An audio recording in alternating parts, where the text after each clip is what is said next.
Di hari pernikahannya, Naila seharusnya menjadi ratu sehari.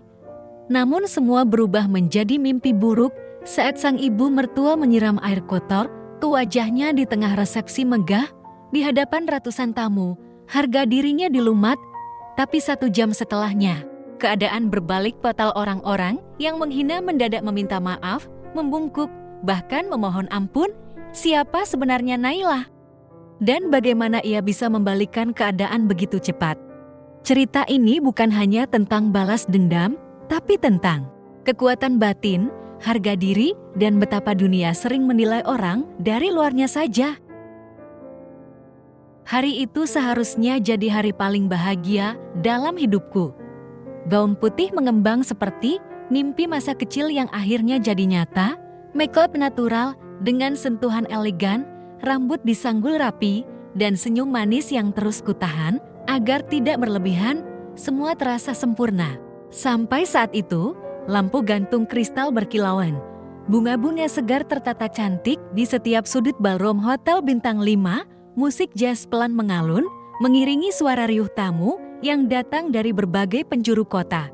Kursi-kursi disusun rapi, meja bundar dilapisi taplak satin, dan ada foto besar aku dan Raka berdiri gagah di belakang pelaminan. Aku sempat mencubit pelan lengan sendiri. Apakah ini nyata? Dari kejauhan, kulihat Raka datang dengan jas abu-abu elegan, senyumnya mengembang saat menatapku, seolah dunia hanya berisi kami berdua. Raka lelaki tinggi, kalem, dan selama ini tampak mencintaiku dengan tulus. Kami tidak pacaran lama, tapi cukup untuk membuatku yakin. Setidaknya, begitu kupikir cantik banget, katanya saat kami akhirnya berdiri berdampingan di pelaminan. Aku hanya tersenyum, bukan karena malu, tapi karena bahagia. Tapi siapa sangka, senyum itu akan jadi yang terakhir hari itu. Acara demi acara berjalan lancar, sesi adat, doa restu, dan makan malam, hingga waktunya sesi sungkeman.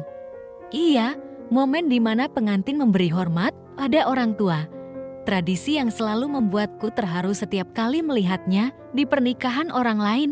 Aku dan Raka duduk di bawah pelaminan, berhadapan dengan ibu dan ayahnya. Ibu Raka, Bu Ratri wanita elegan dengan penampilan mewah menatapku dengan dingin. Sejak awal, ia memang tak pernah benar-benar menyukaiku. Tapi aku tak pernah mengira ia bisa berbuat sejauh ini. Aku menunduk, menyentuh kakinya dengan tangan. Tanda hormat, lalu menatapnya sambil berkata, "Terima kasih sudah menerima saya sebagai bagian dari keluarga." Lalu, seketika itu juga, Burer, air berwarna coklat kehitaman bau, lengket, kotor menyiram wajah dan tubuhku. Baung putihku basah kuyup, make up luntur, semua terdiam, sunyi. Hanya terdengar desahan napas tertahan dari para tamu. Aku mengangkat wajah perlahan. Di depanku, Bu Ratri berdiri dengan amber kosong di tangan. "Perempuan macam apa kamu ini?" Berani-beraninya berpura-pura sopan. "Keluarga dari mana? Siapa kamu sebenarnya?" Suaranya lantang, nyaris menampar udara. Tamu-tamu mulai berbisik, ada yang menarik-narik temannya untuk merekam diam-diam. Ada yang menutupi mulut, syok, seolah tak percaya melihat pengantin perempuan dipermalukan sedemikian rupa di hari besarnya sendiri. Raka, yang duduk di sebelahku, tak bergerak. Ia tampak kaku, seperti membatu. Tak berkata apa-apa.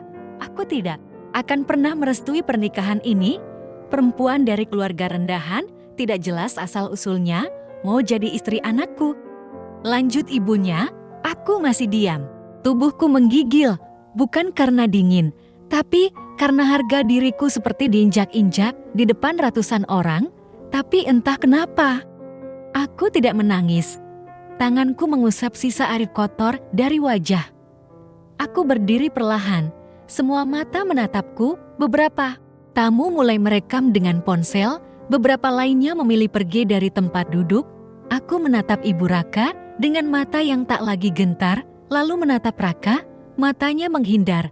Laki-laki yang kusebut cinta itu bahkan tak bisa berdiri membelaku, hening. Sesaat rasanya seperti dunia berhenti. Sahabatku, Dira, yang sejak tadi di pojok ruangan, berlari mendekatiku. "Naila, kamu nggak apa-apa? Gila dia. Aku lapor polisi aja ya. Ini udah pelecehan." Aku menggeleng pelan. "Nggak usah, Nay. Ini keterlaluan." Aku hanya menarik napas panjang, pelan, tenang, tapi dalam. Lalu aku menatap ke sekitar ruangan. Semua memandangku seperti korban. Tapi bukan itu yang ingin kuperlihatkan. "Tenang aja, Dir," kataku lirih. "Biarin aja mereka. Tunggu 1 jam lagi." Dira menatapku bingung. "Hah?" Aku tersenyum samar, meski wajahku masih penuh sisa. "Air busuk itu, 1 jam lagi. Biar semuanya bicara sendiri." Waktu terasa seperti melambat. Setelah insiden itu, suasana yang tadinya meriah berubah jadi aneh tegang, kaku, dan dingin. Tak ada lagi tawa, tak ada lagi senyum selamat. Yang tersisa hanya suara bisik-bisik, kamera ponsel yang menyala diam-diam, dan mata-mata yang menusuk seperti jarum halus ke kulitku. Aku masih berdiri di tempat. Gaun putihku yang mahal kini bernoda coklat kotor. Air bau itu menetes pelan ke lantai marmer, meninggalkan jejak memalukan. Tapi entah kenapa aku tidak bergerak, hanya diam. Diam yang menggema. Dira berdiri di sebelahku, wajahnya marah. Karena marah, ia sudah seperti kakakku sendiri sejak kecil. Kami tumbuh bersama, dan dia tahu betul seberapa keras hidup yang kulewati. "Nay, aku nggak ngerti kenapa kamu bisa setenang ini." Aku yang lihat aja pengen lempar balik kembar itu. Aku tersenyum kecil. Itu yang mereka harapkan, Dir aku. Kehilangan kendali, marah, histeris, biar semua bilang tuh kan, pantas aja dia dihina. "Tapi Naila, ini hari pernikahan kamu." "Iya," kataku lirih. "Makanya, aku nggak mau mereka mengubah siapa aku." Dira diam. Ia tahu, aku bukan tipe yang suka membela diri dengan kata-kata. Tapi saat aku bilang tunggu 1 jam lagi, dia tahu pasti aku sedang menunggu sesuatu. Dan itu bukan sekadar waktu lewat. 15 menit berlalu, Ibu Raka yang sepertinya mengira drama sudah selesai kembali duduk dengan angkuh di kursi VIP. Wajahnya santai, mulutnya tersenyum, tapi sorot matanya menyuruh semua orang tahu bahwa ia merasa menang. Aku bisa mendengar bisikan kecil dari kerabat mereka. "Memang dari awal nggak cocok. Pantas disiram, kurang ajar sih, berani banget. Anak dari siapa sih? Kok berani nikah sama keluarga itu?" Aku tetap tidak menjawab, tidak mengelat, tidak membalas, bahkan tidak menunduk. Di tengah itu semua, Raka. Raka, dia masih duduk di tempatnya, terlihat bingung, gelisah, tapi tak juga bergerak, tak juga bicara, seperti patung yang kehilangan nyawa. Lelaki yang beberapa minggu lalu bersumpah akan menjagaku apapun yang terjadi, kini bahkan tak berani menatap mataku.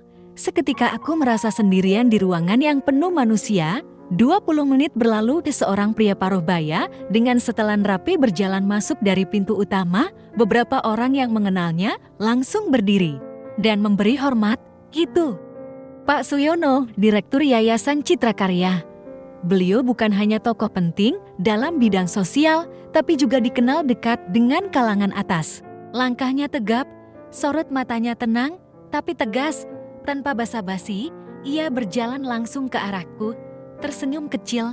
"Naila," katanya, lalu menjabat tanganku dengan hangat.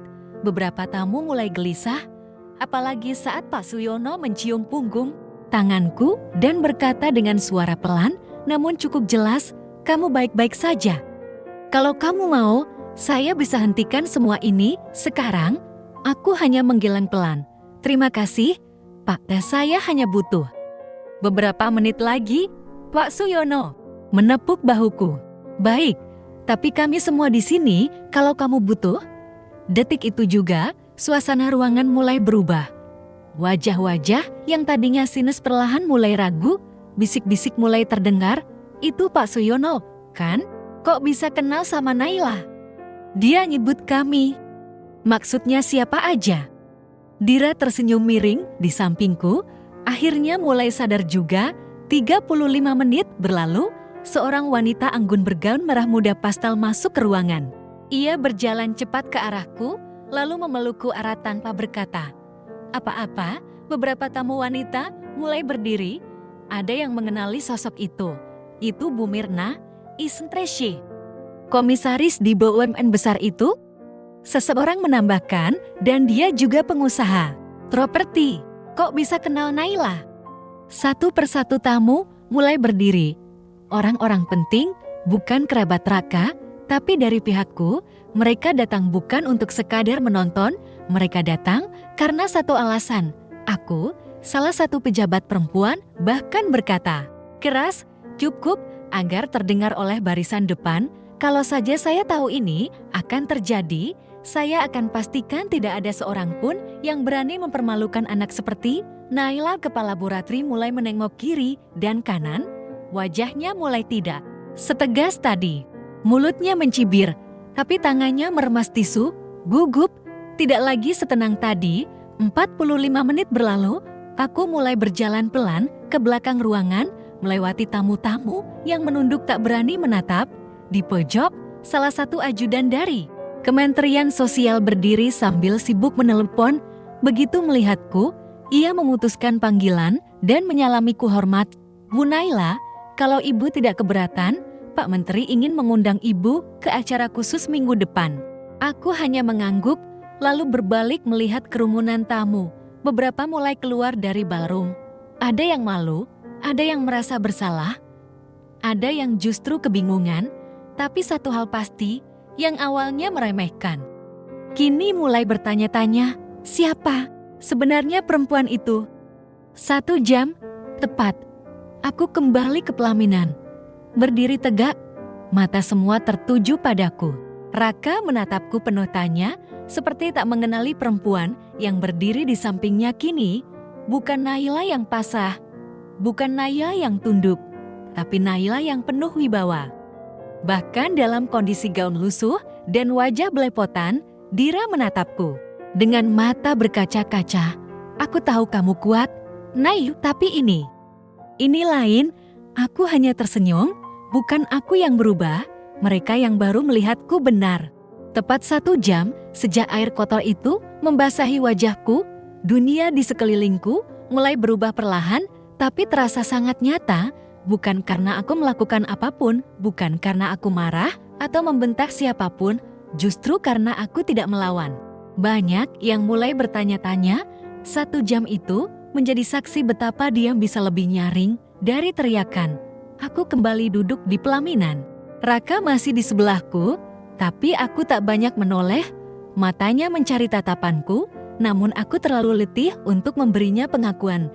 Ia seperti orang asing sekarang, lelaki yang katanya ingin melindungiku. Memilih diam ketika ibunya menyerang Bu Ratri. Di sisi lain, mulai kehilangan percaya diri. Wajahnya kini tak sangkut tadi.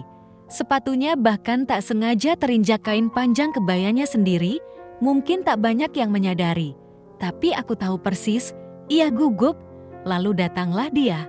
Langkahnya cepat, setelan jas hitamnya licin mengilap. Dan suaranya cukup lantang saat menyapa panitia di depan ballroom. Permisi, saya dijemput oleh Ibu Naila. Aku berdiri, semua mata menoleh. Aku berjalan pelan menyambut pria itu. Seorang pria muda, rambutnya tipis rapi, mengenakan ID card berlogo nasional. Ia tersenyum padaku, lalu membungkuk sedikit. Selamat malam, Bu. Maaf kami agak terlambat. Tadi rapat dengan Bapak Presiden muda, beberapa tamu menelan ludah. Terutama yang mengenali pria itu, asisten khusus dari kantor staf Presiden. Aku mengangguk pelan. Terima kasih sudah datang. Oh iya, ini surat pribadi dari Bapak. Beliau nitip ucapan selamat secara langsung untuk Ibu Naila. Pria itu mengeluarkan amplop putih dan menyerahkannya padaku. Aku tidak membukanya, cukup mengangkatnya sedikit ke arah para tamu dan berkata, saya simpan ya. Hari ini bukan tentang kerja. Seketika ruangan riuh kecil, saling tatap, kasak-kusuk lagi. Tapi kali ini bukan bisikan hinaan, melainkan kebingungan dari Presiden. Iya, itu asistennya loh. Naila itu siapa sih sebenarnya? Seorang pria tua berkumis tebal yang duduk di deretan depan berdiri mendekatiku. Ia berjalan pelan, lalu menunduk. Maaf, Bu Naila, saya baru tahu, ternyata cucu Ibu Nyi Ratmini yang dulu mendirikan Yayasan Rasa Ibu. Aku mengangguk. Benar, Pak, saya cucu beliau.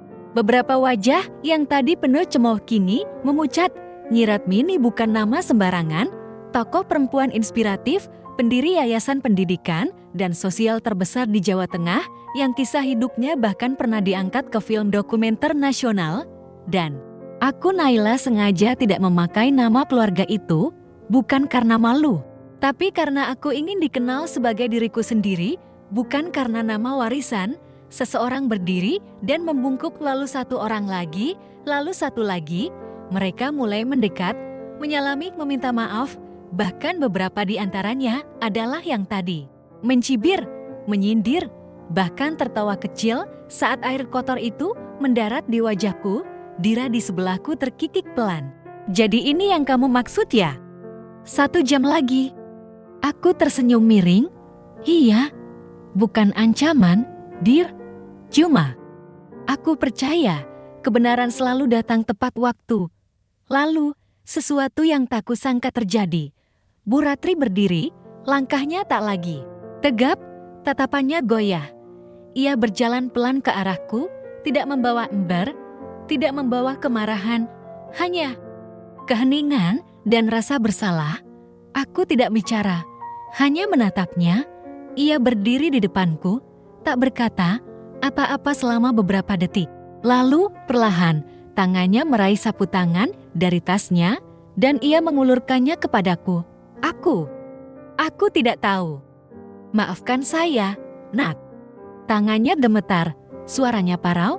Untuk pertama kalinya, nada arogan itu hilang, digantikan dengan rasa malu yang nyata. Raka, yang dari tadi hanya diam, akhirnya membuka mulut. Naila. Aku mengangkat tangan pelan, menyuruhnya diam. Nanti, kan belum waktunya kamu bicara. Matanya membelalak, tapi ia menunduk, tak membantah. 1 jam, itu waktu yang kubutuhkan untuk membiarkan dunia mengenal siapa aku sebenarnya. Tanpa aku harus berteriak, tanpa aku harus balas menyeram, tanpa harus menjelekkan siapapun. Dan saat 1 jam itu berakhir, orang-orang yang dulu tertawa kini berdiri di hadapanku, tunduk, entah karena takut atau karena malu. Mungkin dua-duanya. Aku berdiri memandang ke arah semua tamu, sebagian menunduk, sebagian masih mencoba mengerti. Lalu aku berbicara untuk pertama kalinya sejak insiden itu. Saya tidak datang ke sini untuk menunjukkan siapa saya. Saya datang karena saya mencintai seseorang. Tapi hari ini, saya belajar sesuatu. Cinta tidak cukup kalau tidak disertai keberanian untuk berdiri bersama orang yang kamu cintai. Aku menoleh ke arah Raka. Ia terlihat ingin berbicara, tapi tidak ada suara yang keluar. Terima kasih untuk pelajaran hari ini, lanjutku. Terima kasih juga untuk air kotornya. Tersenyum kecil, pedih, tapi kuat. Lalu aku berjalan meninggalkan pelaminan, meninggalkan semua kemewahan, meninggalkan mimpi yang sudah tidak utuh lagi. Karena hari ini, aku sadar, harga diri lebih berharga dari cinta yang setengah-setengah. Aku tak pulang ke rumah malam itu, bukan karena takut, bukan karena malu, tapi karena aku butuh ruang untuk bernapas jauh dari lampu mewah, tamu hipokrit, dan suara tawa palsu. Aku butuh diamku kembali, yang selama ini justru jadi kekuatanku. Dira menyetir mobil ke arah villa kecil milik keluarga kakekku di pinggiran kota. Tempat itu sudah seperti rumah kedua bagiku, tenang, penuh pohon, jauh dari apapun yang bisa menyentuhku hari itu. Kami tidak banyak bicara selama di mobil.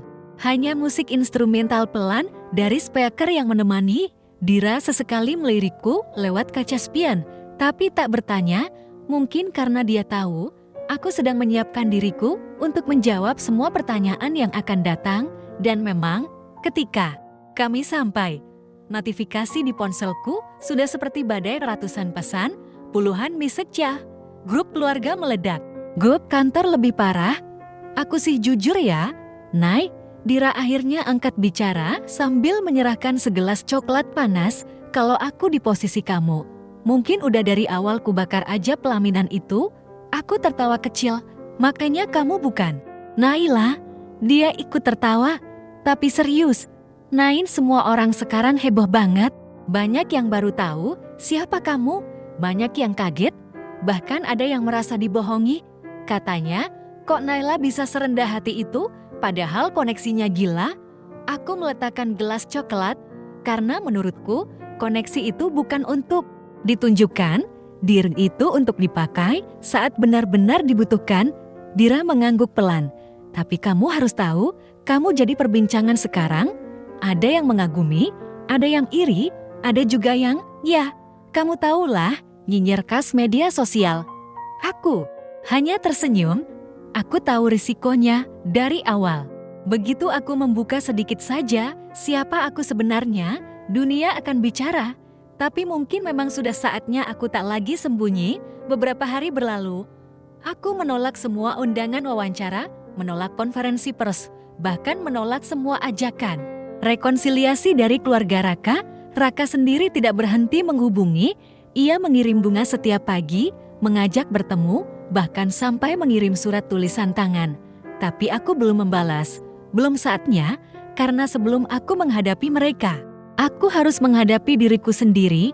Villa itu menyimpan banyak kenangan masa kecilku. Di ruang tengah, ada foto besar almarhum kakekku Pak Basuki dengan medali penghargaan dari pemerintah yang digantung di bingkai emas. Cucu saya ini, Naila, katanya suatu hari dulu saat wawancara, akan tumbuh jadi perempuan yang kuat. Tapi saya harap dia juga tumbuh dengan rendah hati, karena dunia terlalu penuh dengan orang yang sok penting, dan aku selalu mengingat itu. Aku memang lahir dari keluarga terpandang. Nenekku, Nyi Radmini, pendiri yayasan sosial terbesar di Jawa Tengah. Kakakku, pengusaha besar dan pendonor tetap untuk pendidikan. Ibuku dosen di universitas ternama. Tapi aku memilih jalan sendiri. Sejak SMA, aku tak pernah pakai nama belakang. Aku kerja sambil kuliah, magang di tempat kecil, tidak pernah pakai kartu nama keluarga. Aku ingin orang mengenalku karena kemampuanku, bukan asal-usulku, dan disitulah aku bertemu Raka. Pertemuan kami sederhana di acara kampus. Raka datang sebagai pembicara tamu, aku sebagai MC. Dia sempat kesulitan teknis, dan aku bantu tanpa banyak basa-basi. Dari sana, komunikasi berlanjut. Raka anak tunggal. Orang tuanya sangat protektif, terutama ibunya, Bu Ratri. Bahkan dari awal, aku sudah tahu ia tidak menyukaiku. Alasannya, aku terlalu biasa. Ia pikir aku dari keluarga sederhana. Penampilanku terlalu sederhana, gaya bicaraku terlalu santai. Aku tidak ikut arisan sosialita, tidak pernah datang ke acara pernikahan anak pejabat. Aku, dalam matanya, bukan bahan istri yang layak untuk anaknya, dan aku tidak membela diri. Karena buatku, kalau cinta itu kuat, waktu akan bicara. Tapi waktu ternyata tak cukup kalau orang yang kita perjuangkan tidak berani berdiri untuk kita. Aku membuka laptop, ada ratusan email masuk. Tapi satu yang menarik perhatianku, dari yayasan Rasa Ibu, subjek, kami mendukungmu. Naila. Isi email itu sederhana, dukungan moral dari ribuan anak asuh dan relawan yayasan. Beberapa dari mereka bahkan mengirim video pendek yang menyentuh hati. Seorang gadis kecil berkata, "Mbak Naila, aku dulu dibully juga, tapi sekarang aku jadi juara kelas. Terima kasih karena Mbak Naila bilang, diam itu bukan lemah, itu kuat. Aku bangga sama Mbak." Aku menutup laptop pelan, menahan air mata. Mungkin inilah waktunya aku kembali jadi diriku yang sebenarnya, bukan sekadar pengantin yang dihina, tapi seorang Naila yang punya suara. Besok, aku akan kembali, bukan ke rumah Raka, tapi ke diriku sendiri dan ke dunia yang harus tahu harga diri perempuan tidak boleh diinjak, bahkan oleh keluarga calon suami sekalipun. Hari itu, aku berdiri di depan rumah keluarga Raka, rumah besar, bergaya Eropa klasik, dengan pilar putih tinggi, menjulang seolah ingin mengintimidasi siapapun yang masuk ke dalamnya. Aku menarik napas panjang sebelum menekan bel. Dira berdiri di sampingku, menggenggam tanganku sejenak. Kamu yakin? Nay, aku mengangguk pelan. Ini bukan soal aku dan Raka lagi. Ini soal martabatku. Pintu dibuka oleh seorang pembantu rumah tangga yang langsung terkejut melihatku. Tapi sebelum dia sempat berkata apa-apa, suara dari dalam rumah memanggil, "Biar." Masuk, suruh dia langsung ke ruang tamu. Itu suara Bu Ratri, suaranya masih tajam seperti pisau, tapi ada sedikit getaran di sana. Entah karena cemas, atau karena gengsi yang mulai retak. Aku masuk, Dira menunggu di luar, memberiku ruang untuk menyelesaikan ini sendiri. Ruang tamu terasa dingin, bukan karena pendingin ruangan, tapi karena aura tegang yang menggantung di udara. Di sofa tengah, duduk Raka dan kedua orang tuanya.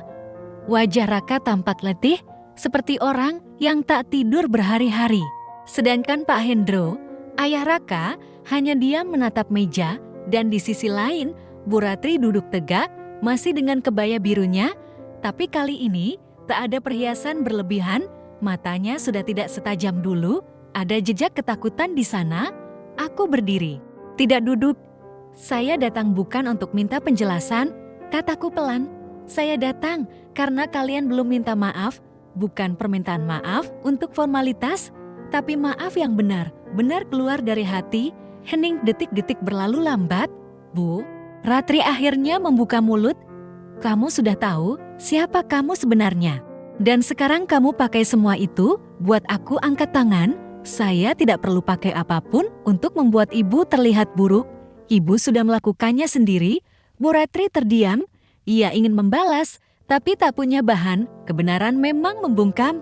Orang lebih cepat daripada makian. Aku minta maaf. Suara itu datang dari arah Raka. Matanya menatapku penuh sesal. Aku salah. Nay, aku harusnya berdiri untukmu. Harusnya aku melindungimu, bukan diam saat kamu dipermalukan. Aku menatapnya. Lama aku nunggu kamu bicara waktu itu? Jawabku, tapi kamu diam. Bahkan setelah semua orang mulai tertawa, aku takut, Nay, takut melawan mama. Takut kehilangan semuanya, aku mendekat. Dan aku kehilangan semuanya waktu kamu memilih diam. Kamu bukan cuma tidak melindungiku, kah kamu membiarkan aku dihancurkan? Pak Hendro akhirnya angkat bicara. Naila, kami semua hilaf. Apa yang dilakukan Ibu Raka itu tidak pantas, kami menyesal. Tapi bisakah kamu beri kesempatan sekali lagi? Aku menoleh padanya. Pak, saya bisa memaafkan. Tapi memaafkan bukan berarti saya harus melanjutkan hidup bersama orang-orang yang mempermalukan saya. Raka berdiri, mencoba mendekat. Aku cinta kamu, Nay, masih bahkan lebih dari sebelumnya. Tolong beri aku satu kesempatan. Aku akan lawan siapapun. Sekarang aku mundur satu langkah. Masalahnya bukan siapa yang kamu lawan hari ini, tapi siapa yang tidak kamu belah waktu aku berdiri sendirian. Bu Ratri tiba-tiba berdiri. Aku juga minta maaf. Air itu, aku benar-benar menyesal. Aku pikir kamu perempuan biasa. Aku takut kamu cuma mau harta Raka, tapi aku salah. Aku menatapnya. Tenang, Bu. Bukan saya yang biasa, tapi ibu yang tidak tahu caranya menghormati manusia, dan kalau itu tidak berubah, tidak ada siapapun yang pantas ada di keluarga ini. Aku membalikkan badan. Raka mengejarku. Naila, kamu mau pergi begitu saja? Aku berhenti di ambang pintu, menatapnya untuk terakhir kali. Raka, kamu cinta sama aku? Tapi kamu tidak cukup berani untuk melindungiku saat aku butuh kamu, dan aku terlalu mencintai diriku sendiri untuk menerima laki-laki yang baru berani. Setelah semuanya terlambat, aku keluar dari rumah itu tanpa menoleh lagi. Matahari sore menyambutku. Dira menunggu di mobil, dan ketika aku masuk, ia langsung memelukku.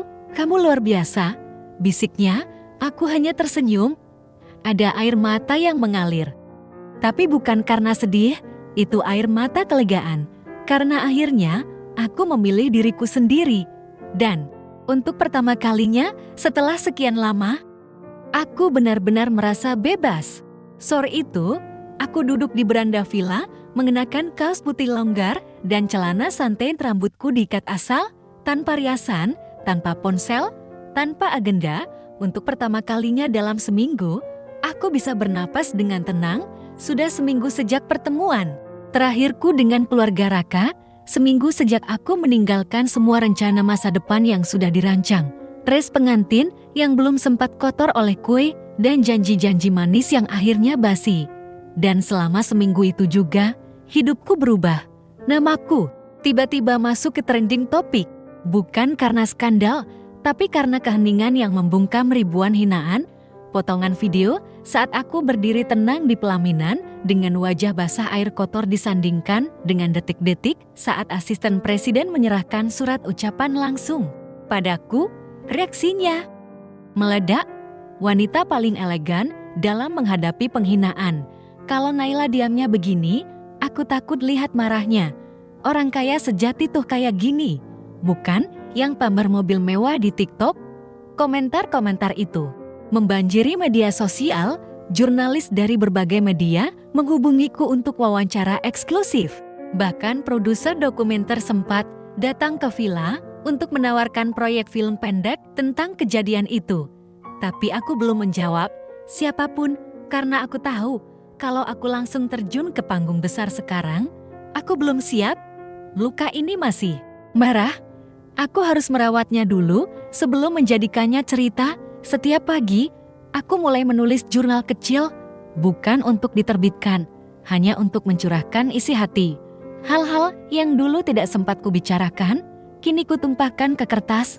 Tentang bagaimana rasanya jadi perempuan yang selalu harus kuat, tentang beban menjadi cucu tokoh nasional tapi memilih hidup sederhana, tentang rasa cinta yang diabaikan, dan tentang keputusan untuk melepaskan sesuatu yang sebenarnya pernah begitu diinginkan. Dira bilang, tulisanku menyentuh. Tapi lebih dari itu, katanya, tulisanku menyembuhkan. Mungkin kamu harus seriusin ini, Nay, katanya suatu malam. Jadikan buku, siapa tahu banyak perempuan yang bisa ketularan kekuatan kamu. Aku belum menjawab. Tapi hatiku mulai goyah. Mungkin memang waktunya suaraku lebih dari sekadar diam yang elegan. Suatu pagi, di beranda villa, aku mendapat tamu tak terduga. Namanya Aleni, seorang mahasiswi dari luar kota. Datang sendirian membawa setangkai bunga matahari dan sebuah surat. Aku cuma mau bilang makasih, Mbak Naila, katanya pelan. Waktu aku nonton videomu, aku langsung berhenti nangis karena aku juga lagi dihina, bukan sama calon mertua, tapi sama bosku. Tapi aku gak berani lawan. Sampai lihat kamu, aku terdiam, menahan air mata. Boleh peluk, Mbak? Aku mengangguk, dan gadis itu memelukku erat. Bukan pelukan basa-basi, tapi pelukan yang mengandung rasa terima kasih, kekaguman, dan mungkin penyembuhan. Setelah ia pergi, aku duduk dan membuka suratnya. Isinya hanya satu kalimat, terima kasih karena memilih dirimu sendiri. Kalimat itu membekas di kepalaku. Malam itu, aku menyalakan laptop. Dan untuk pertama kalinya, sejak pernikahan batal itu, aku membuka dokumen baru. Judulnya, Setelah. Semua retak sebuah buku, sebuah kisah, bukan untuk balas dendam, tapi untuk jadi saksi bahwa perempuan tidak harus kuat dalam diam sendirian, bahwa kadang menolak menikah bisa jadi keputusan paling sehat dalam hidupmu, dan bahwa cinta sejati pertama-tama harus diarahkan pada diri sendiri. Sementara itu, Raka masih menghubungi, bukan dengan bujuk rayu lagi, tapi dengan pesan-pesan pendek seperti, aku ngerti sekarang, maaf kamu berhak atas yang lebih baik, terima kasih karena pernah mencintaiku. Aku membacanya, tapi tidak membalas, karena untuk pertama kalinya dalam hidupku, aku tahu. Aku tidak perlu jawaban dari masa lalu untuk terus berjalan ke masa depan. Dan di malam yang tenang, di bawah langit penuh bintang, aku menulis kalimat pertama untuk bukuku. Aku pernah berdiri di pelaminan, sendirian, dengan wajah basah air kotor. Tapi yang tidak mereka tahu adalah di hari itulah, aku benar-benar lahir kembali. Pagi itu mendung, Langit seperti menahan hujan yang enggan turun, dan aku duduk di balik jendela villa sambil membaca naskah yang hampir selesai. 3 minggu sudah berlalu sejak hari pernikahan itu batal. 3 minggu sejak air kotor mengguyur wajahku dan sejak diamku membungkam semua suara. Tapi sejujurnya, diam itu menyisakan luka. Luka yang tak bisa diobati dengan pujian atau ribuan pesan simpati.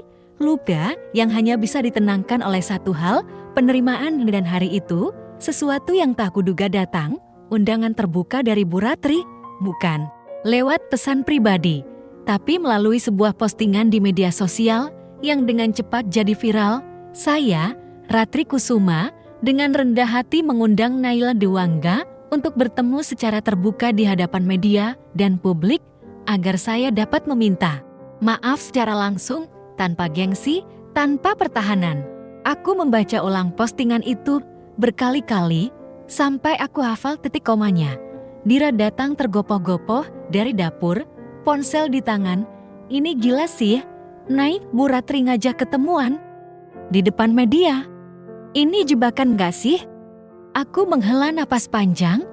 Mungkin iya, mungkin enggak. Tapi, mungkin ini caraku bilang pada semua orang bahwa aku bisa memaafkan tanpa harus kembali. Hari itu, aku mengenakan setelan sederhana, blazer krem, celana panjang putih, tanpa riasan mencolok, rambut diikat setengah, penampilanku seperti awal. Bertemu Raka biasa saja, tapi cukup. Lokasi pertemuan, salah satu auditorium swasta, dihadiri jurnalis, aktivis perempuan, bahkan beberapa tokoh publik. Aku tidak tahu siapa yang menyusun semua ini. Tapi aku tahu, ini bukan lagi soal aku dan mantan calon mertua. Ini soal banyak perempuan lain yang diam dalam luka yang sama. Saat aku masuk, ruangan seketika hening. Kamera mengarah, mikrofon diarahkan, tapi aku hanya mencari satu hal, Bu Ratri. Dan dia berdiri di panggung kecil, mengenakan batik tua. Wajahnya tampak jauh lebih lelah dari terakhir aku lihat. Tak ada perhiasan, tak ada senyum palsu. Ia menunduk saat aku naik ke panggung, memberi isyarat untuk memegang mikrofon lebih dulu. Tapi aku menolak. Silakan, Bu, Ibu yang memulai ini. Silakan juga Ibu yang bicara dulu. Tangannya sedikit gemetar saat memegang mic. Saya tidak tahu harus mulai dari mana. Saya ibu yang keras kepala. Saya dibesarkan dalam dunia yang mengajarkan bahwa perempuan yang baik itu harus tunduk, harus sopan, harus tahu tempat. Saya pikir perempuan yang tidak pamar asal-usulnya itu tidak cukup layak. Ia menoleh padaku. Suaranya mulai bergetar, dan saya salah besar. Seluruh ruangan menahan napas. Saya menyiramkan air kotor ke wajah perempuan yang lebih kuat daripada saya, lebih berpendidikan, lebih berempati, dan lebih terhormat. Hanya karena saya takut anak saya memilih seseorang yang tidak bisa. Saya kontrol matanya berkaca-kaca, dan untuk itu, Naila, saya minta maaf dari lubuk hati yang paling dalam. Saya bukan minta dimengerti, saya hanya ingin menebus, meski saya tahu saya tidak akan pernah cukup layak untuk ditebus. Aku mengambil mikrofon. Suasana ruang mendadak berat, semua menunggu reaksiku. Aku menatap Bu Ratri. Lama Bu Ratri, suaraku tenang. Saya datang bukan karena ingin balas dendam, bukan karena ingin membuat ibu malu. Saya datang karena saya percaya memaafkan. Bukan soal siapa yang salah, tapi soal siapa yang cukup kuat untuk melepaskan beban. Aku berhenti sejenak, melihat ke arah kamera. Apa yang ibu lakukan ke saya menyakitkan, tapi saya tidak akan menjadikan itu identitas saya. Saya lebih dari sekadar mantan pengantin yang dihina. Saya Naila, dan saya memutuskan untuk tidak membawa luka ini ke masa depan saya. Air mata jatuh dari mata Bu Ratri. Jadi, Kia, Bu, saya maafkan, tapi saya tidak bisa kembali. Ia mengangguk pelan, tidak memohon, tidak membantah, hanya mengangguk, dan itu cukup. Setelah pertemuan itu, aku pulang dengan hati yang tak lagi dipenuhi pertanyaan. Aku tidak tahu apa yang terjadi pada keluarga Raka setelah itu. Aku tidak lagi peduli, mereka mungkin belajar, mungkin juga tidak. Tapi itu bukan urusanku, yang penting, aku belajar satu hal penting. Hari itu, tak semua luka harus ditambal, beberapa luka dibiarkan mengering sendiri, supaya bisa jadi pelajaran. Dan, malam itu, untuk pertama kalinya, aku menyelesaikan naskah bukuku. Judul akhirnya, Dihina di Hari Bahagia, tapi aku pulang membawa diriku kembali. Pagi itu, sinar matahari menyusup ke dalam jendela kamarku, hangat tenang tidak seperti hari-hari sebelumnya yang penuh kekhawatiran dan bayang-bayang masa lalu. Kali ini, aku membuka mata dan tahu satu hal pasti, aku bukan lagi Naila yang dulu. Sudah 2 bulan sejak buku itu terbit, buku yang awalnya hanya tulisan malam hari saat menangis sendirian, sekarang berada di rak toko buku ternama. Judulnya terpampang di berbagai layar, Dihina di Hari Bahagia, tapi aku pulang membawa diriku kembali. Banyak yang mengira aku menulisnya untuk balas dendam. Tapi yang membacanya sampai akhir tahun ini bukan tentang mereka, ini tentangku, tentang bagaimana seorang perempuan bisa jatuh dan bukan hanya bangkit, tapi melompat lebih tinggi. Undangan berbicara datang bertubi-tubi, seminar kampus, talkshow TV, forum perempuan, bahkan sekolah-sekolah kecil di pelosok kota. Tapi yang paling menyentuhku, justru adalah surat-surat yang datang diam-diam, seorang istri yang ditampar mertua, tapi memilih diam demi anak-anaknya, seorang gadis yang batal menikah karena calon suaminya tidak sanggup berdiri membela, seorang ibu tunggal yang memutuskan untuk hidup sendiri setelah dipermalukan di depan keluarganya. Mereka semua membaca ceritaku. Dan dari itu, mereka menemukan potongan keberanian mereka sendiri. Aku membaca semua surat itu setiap malam, seperti doa-doa yang ditulis tangan menguatkanku kembali saat hatiku mulai lelah. Karena, ya, ada malam-malam sepi yang masih menusuk. Ada momen di mana bayangan masa lalu mengetuk pintu pikiranku diam-diam. Tapi sekarang, aku tahu cara menjawabnya. Dira sekarang jadi manajer sekaligus sahabatku yang tak tergantikan. Dia bilang, kamu gak perlu tokoh utama pria dalam hidup. Kamu, Nai, karena kamu udah jadi tokoh utama buat banyak perempuan. Kami tertawa, tapi aku tahu dia benar. Raka sesekali masih mengirim kabar. Singkat, sopan, dan tidak mengganggu. Aku tahu dia sedang berproses, mungkin menyesal, mungkin menyembuhkan dirinya sendiri. Tapi aku tidak menunggunya, karena aku sudah menemukan orang yang selama ini harusnya aku perjuangkan. Diriku sendiri. Suatu siang, aku berdiri di sebuah panggung kecil di sekolah perempuan di pinggiran kota.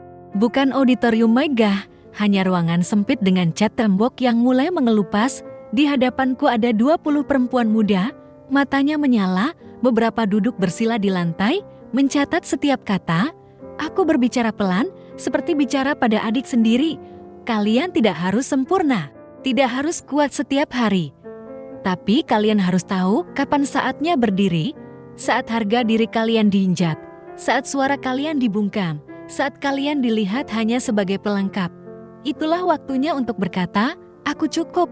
Semua hening, tapi bukan karena tidak tertarik.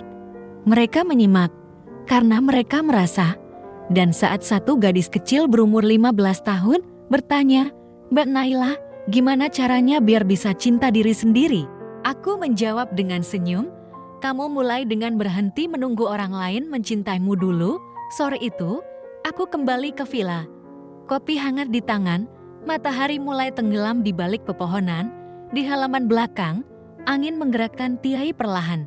Aku buka halaman terakhir dari buku cetakan pertama yang sekarang sudah kusut dan penuh coretan tangan sendiri. Aku membaca ulang kalimat terakhir yang kutulis.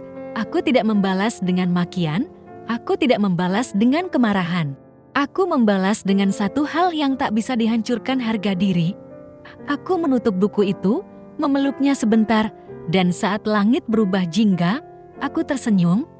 Bukan karena semua sudah sempurna, tapi karena aku tahu, meskipun tidak semua luka bisa disembuhkan, semua luka bisa dilalui, dan aku sudah sampai di seberang.